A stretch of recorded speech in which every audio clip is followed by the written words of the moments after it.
Hi everyone, this is Stephen here. This is video 2 in this seminal week in the history and development of Shortcuts Records. As I mentioned in the last video, I'm over Gmail cancelling my scheduled emails and not sending emails and spamming and all the things that are happening, including me getting locked out of Gmail for 2 days last week. And so I have acquired the domain www.shortcutsrecords.com.au, and from next week, emails will come from that domain, stephen@shortcutsrecords.com.au. I'll put a few notes in the emails this week, but you will all need to add that email, stephen@shortcutsrecords.com.au, to your contacts so that you get these lists and you don't go to spam. Although I'm doing a lot of work to try and make sure that things don't go to spam. So this list that's going out on Wednesday, 9 o'clock Sydney time, as usual. For those of you who didn't see, the first list is an exclusively Japanese artist list focusing on city pop. This is the more traditional pop and rock list. But I'm going to start with a movie review that will lead into a discussion of these three records. Michael Jackson, Music and Me, a white label promo from Japan. Thriller, a Japanese press, a Thriller with all the posters, and a sealed 2011 special edition of Michael Jackson's Dangerous. Why would I showcase those three records? Well, my son and I went to see the movie my son Finbar, we went to see Michael last night up in Chatswood, and I've been thinking about it a lot today, and I had thought about putting that little Michael Jackson showcase together, but this gave me an opportunity to talk about just how utterly horrendous that movie was. It is, honestly, if Michael Jackson isn't turning cartwheels in his grave, I don't know what to make of it. And not so I understand. So for those of you who aren't aware, this is a movie that has a distant relative of Michael Jackson's. I think it might be his second cousin or first cousin, Jafar Jackson, who, by the way, does a remarkable job of capturing the physique, the voice, the silhouette, and the dance moves of Michael Jackson. It's got a couple of actors that you will recognize and a couple of kind of big name cameos. I'm not going to give those away, who are all in roles that are less than paper deep. Honestly, now I understand that this was meant to be a 3-hour movie that would explore the complications and challenges of particularly latter day life of Michael Jackson. But the Michael Jackson estate, from what I can tell, and it's pretty obvious when you watch the movie, they said, if you want the music, you need to make this into Michael Jackson the Saint. And so there is nothing anywhere that hints at any, nefarious or underhand behavior, no threats, no lawsuits, no civil cases, nothing. It ends in the most abrupt and incomprehensible fashion, and it trivializes, I think, the story of one of the musical titans of all time, even though that story should have had its grounding in the history of Michael Jackson, leading to why he maybe behaved the way he did. Instead, you get all of the usual tropes. You get the producer staring through the glass window in awe of the talent. You get stuffy executives in a room who don't really understand the talent. You get just the weirdest scenes where he's in a supermarket and kids come up to him to sign a basketball. There's a bit where he goes to visit kids in hospital, but they don't go anywhere other than suggesting that he does saintly things. There's absolutely nothing that tells you why those songs came to be. There is passing mention of Quincy Jones, who's his own, legacy genius in the mix, or Barry. Oh, what's the name of the guy who ran the record label who took him on? Barry. Oh, I can't remember. I mean, it's an absolute abomination. It is a 1 out of 10 movie. It's horrendous. And that's even with, some of the greatest songs ever recorded, the most joyous music. There is some merit in the opening scenes with the actor who plays Michael Jackson as a child. But to say that his father, Joe Jackson, is labeled an incomparable villain is somewhat of an understatement. I mean, you're almost invited to boo every time he comes on screen. And there's this character who's introduced as his bodyguard that his father connects him with, and the camera shifts to this bodyguard giving facial reactions to what's going on, and it's almost like film school level. And this is Antoine Fuqua, who's done all sorts of really interesting movies. Oh my God, I cannot believe what an abomination it is. It's horrendous. Thank God the music is so good. And even, I know there's an argument to be had about listening to music of very troubled and difficult people. The story of what Led Zeppelin got up to, the stories of Chuck Berry, the stories of Michael Jackson. And there is a very interesting discussion that could be had around how you separate the art from the artist, and how that plays out at a global level with someone who for a while was the most famous person in the world, and it wasn't even close. I remember, I mean, when those of us who are my age, there was Michael Jackson and Madonna. You knew those words, shortly after you learned how to speak. I mean, waiting for the videos to come, the global phenomenon, watching black and white globally around the world, everyone at the same time. It's amazing. Talking about black and white, I mean, I'm going to start with this record, which I've never had on the list before. This is Dangerous. It came out in 1991. And really, so what I was 1991, I was 17. And so I remember the Bad era. I don't really remember the Thriller era very much, but I remember Bad. And I remember all of those tracks, Dirty Diana, Man the Mirror, etc. But Dangerous really was a thing. And, I remember sitting with my parents waiting that night for the global kind of unveiling of Black or White, the video. And it was like, it's indescribable. And I was trying to tell Finbar what that was like, and it's impossible,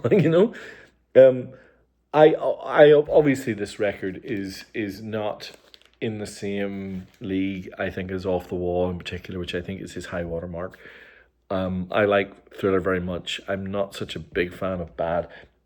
This record has its moments, but what it is it has filler, and it's overlong, and it sprawls, and it's just that seedy age. There's no need for there to be 70 minutes of music here.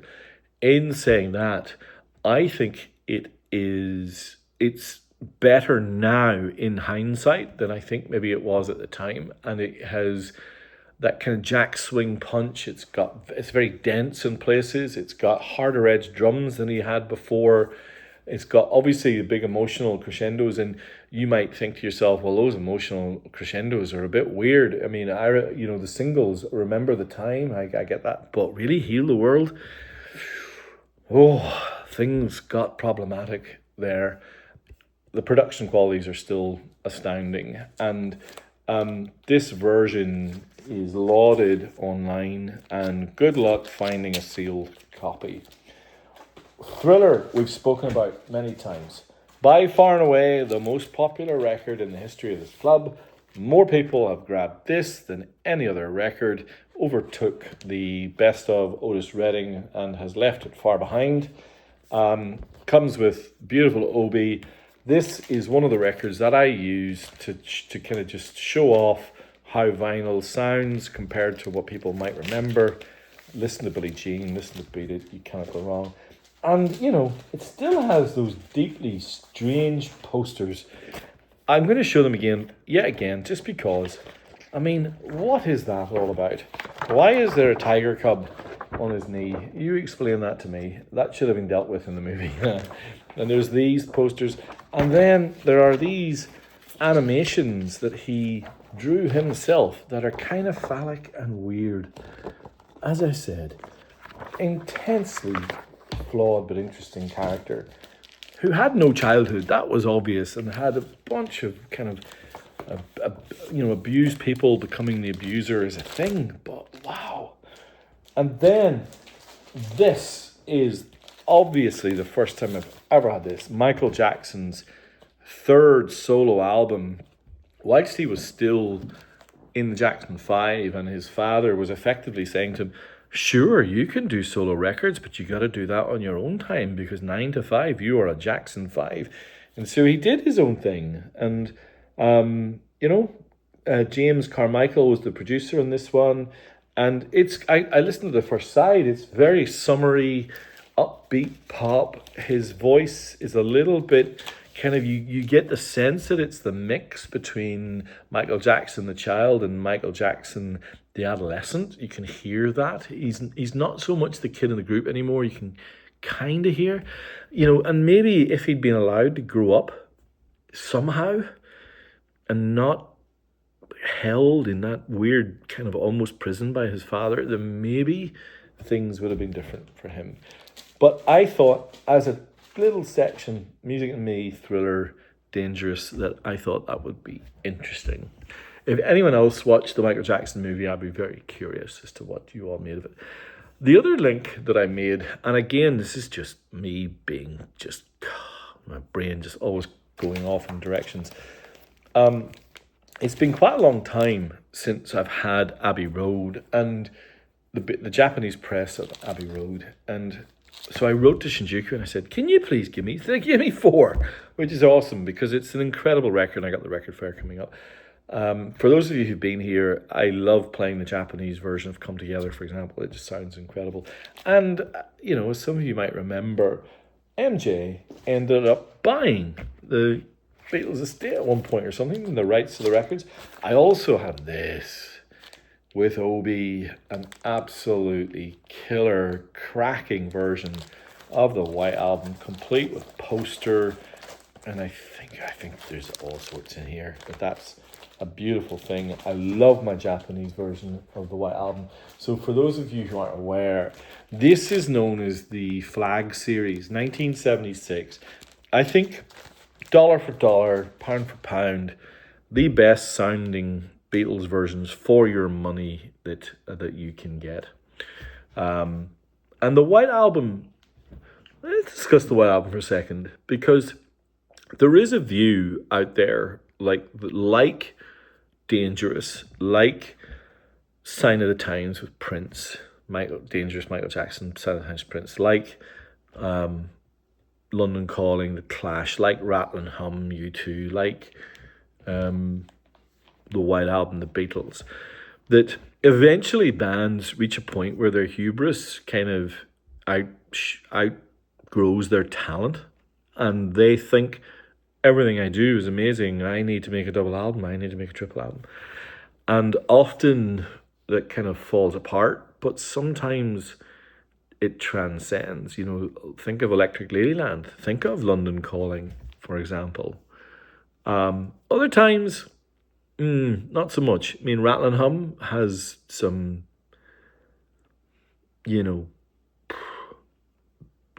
songs that just shouldn't have been released in that format, weren't worked through properly, at least the way that U2 used to.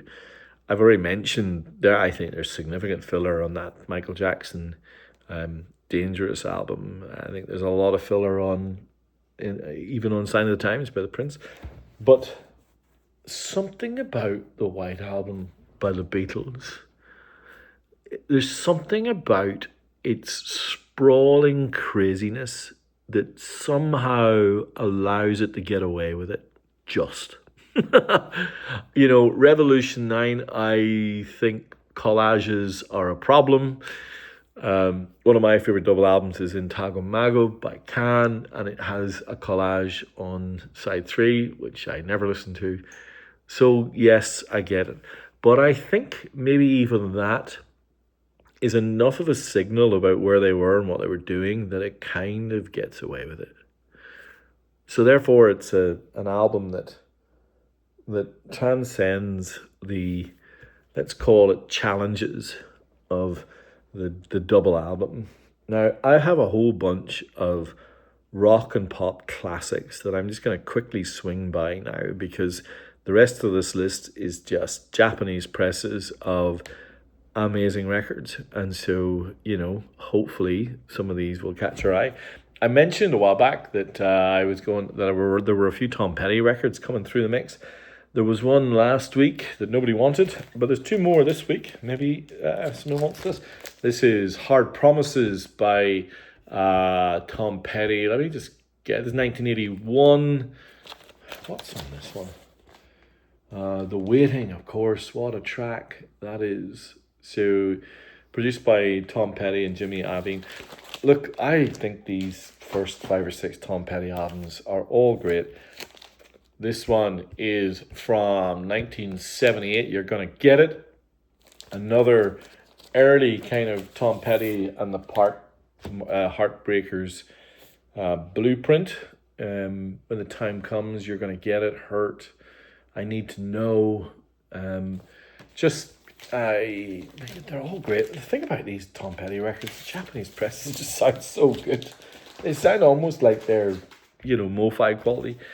I've had this record a few times over the last few weeks, and some of you have pinged me saying, "Oh my God, it sounds great." So I just asked for another one to be added to the mix. It's a Japanese first press of Billy Joel's "The Stranger," and there's the orange and white original label. So that's with Obi as well. There is another record that is creeping up the charts in terms of Shortcuts royalty, just in the number of copies that have come through my hands that have made their way out to you all. And this is another record from 1985, from that classic kind of, I suppose, MJ Madonna era. There's a completely different sound, but I think just as influential, and that is Promise by Sade. The Sweetest Taboo, Jezebel, Fear. This record lives up to all the hype. And the Japanese copy is becoming incomprehensibly hard to find. So the folks in Shinjuku sent me 2 US first presses. And so one of them was on my player just this afternoon. I don't know. I think it might be better. I think it's fuller in the bottom, which I don't think, but it's subtly so.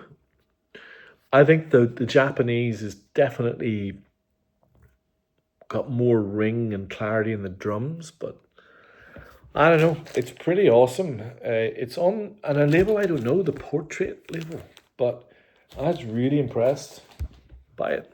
So there you go. All right, I have. I really love this sleeve. Excuse me.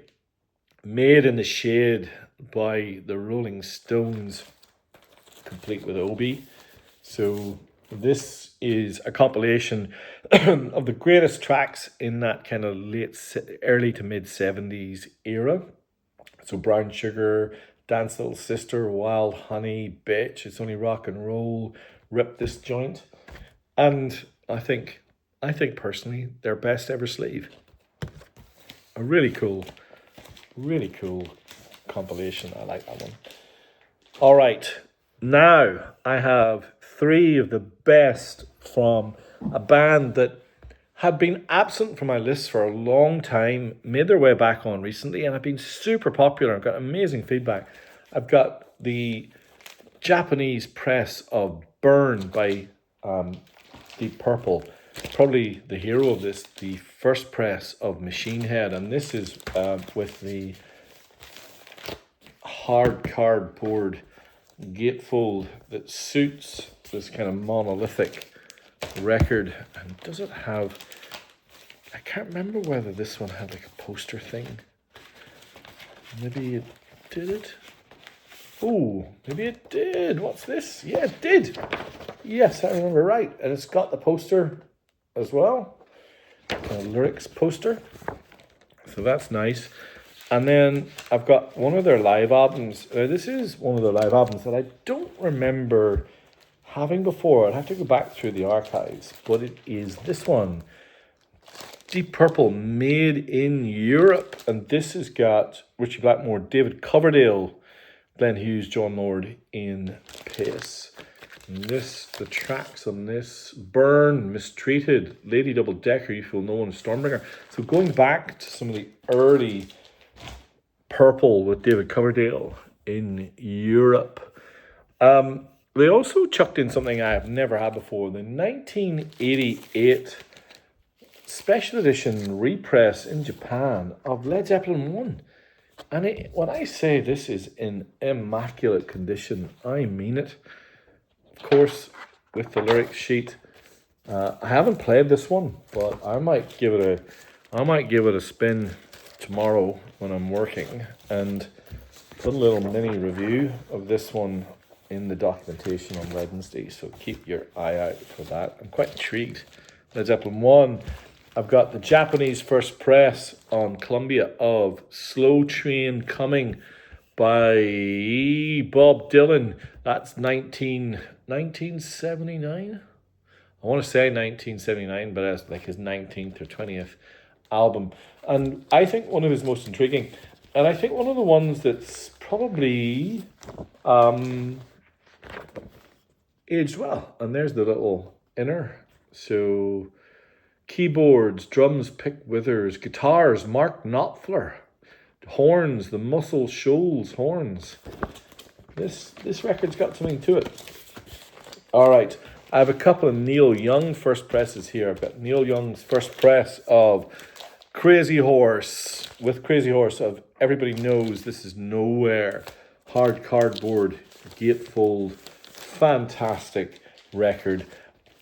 Love it, but not quite as much as I love this one. That's the Japanese first press, hard cardboard gatefold of the Ditch Trilogy classic, Tonight's the Night.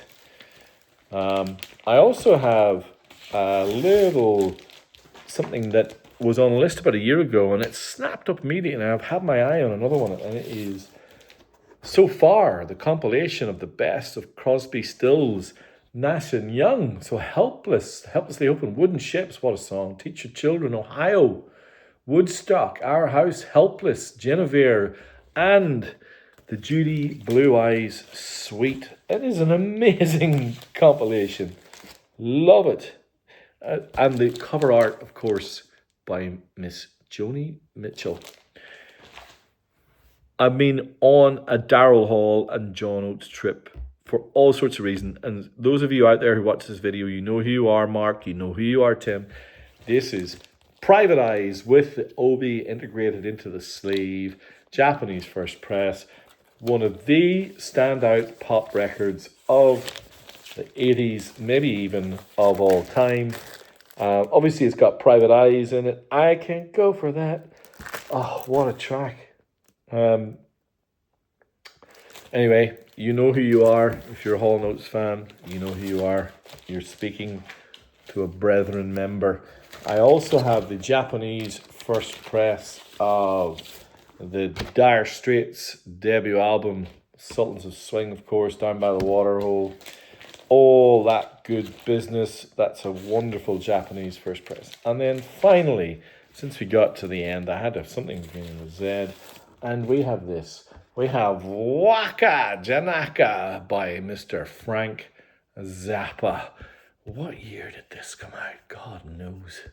This is one of my longer. This is actually album number 20. This is from 1972. This is big ensemble. I'm looking at the list of players here, and it goes on a long way. all sorts going on. Frank Zappa craziness. If you love your Zappa, that's the Japanese first press of that. Okay, as a reminder, this price list will go out 9 p.m. this Wednesday, Sydney time, May 6th. If you would like to be on the price list but are not, drop me an email, stephen@shortcutsrecords.com.au.